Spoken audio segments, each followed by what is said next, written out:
Hey, this is David Miller with the Miller Realty Group of Keller Williams Realty. I'm here to help you get real estate smart. All right, today I'm going to be talking about the ins and outs of home inspections from a buyer perspective.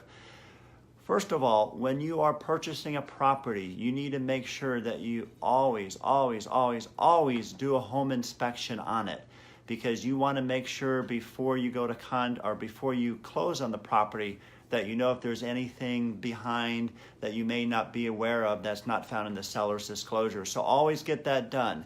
Now, when you are writing an offer, the only thing that's really negotiable is the amount of time you have for the inspection period.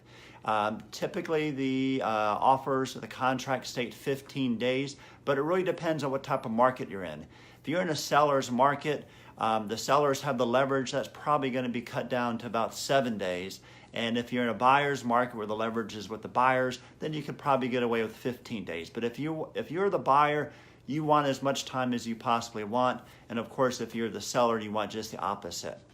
Now, when you do a home inspection, there's really two main ones you're going to be doing. The first one is going to be a regular home inspection where you get a home inspector to come out. The cost of that is going to be anywhere between $299, $399. It really depends on how big the house is.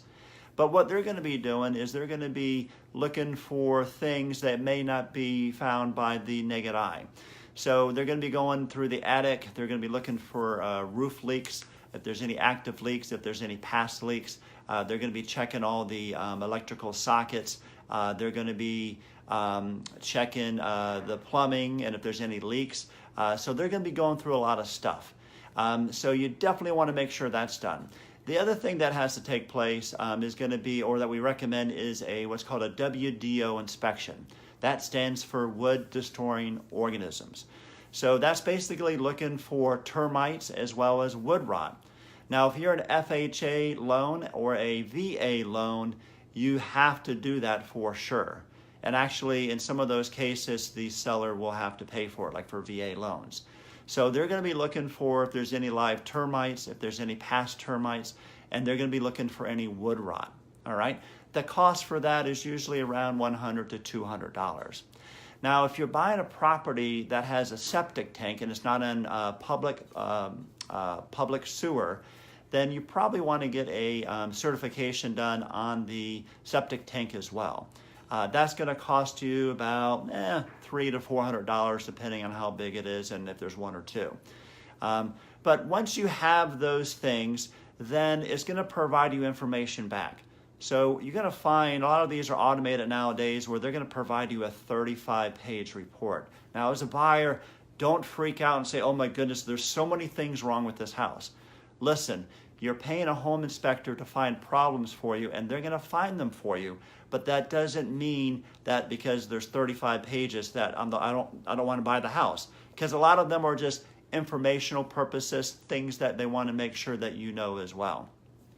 It's an opportunity for you to take a look at it. I would pull out the seller's disclosure that you should have received or signed off on when you bought the property and sort of compare it to the two.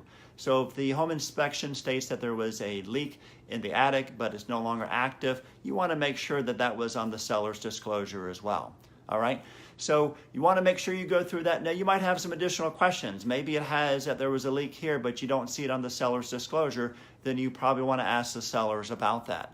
Now, if there's anything major, like an active leak, maybe termites, or just things that might be of concern to you, maybe a polybutylene piping, or maybe a Federal Pacific box, those are usually the top two. Then it's up to you on what you want to do. And it depends on what type of contract you have. I'm only going to talk about as-is contracts because most contracts nowadays are as-is contracts. So with an as-is contract, the seller does not have to fix anything per the contract. However, you as the buyer have the right to inspect the property, and you can back out for any reason during the inspection period. That's why it's important that you try to get it longer if you're a buyer, and of course if you're a seller you want to get it shorter.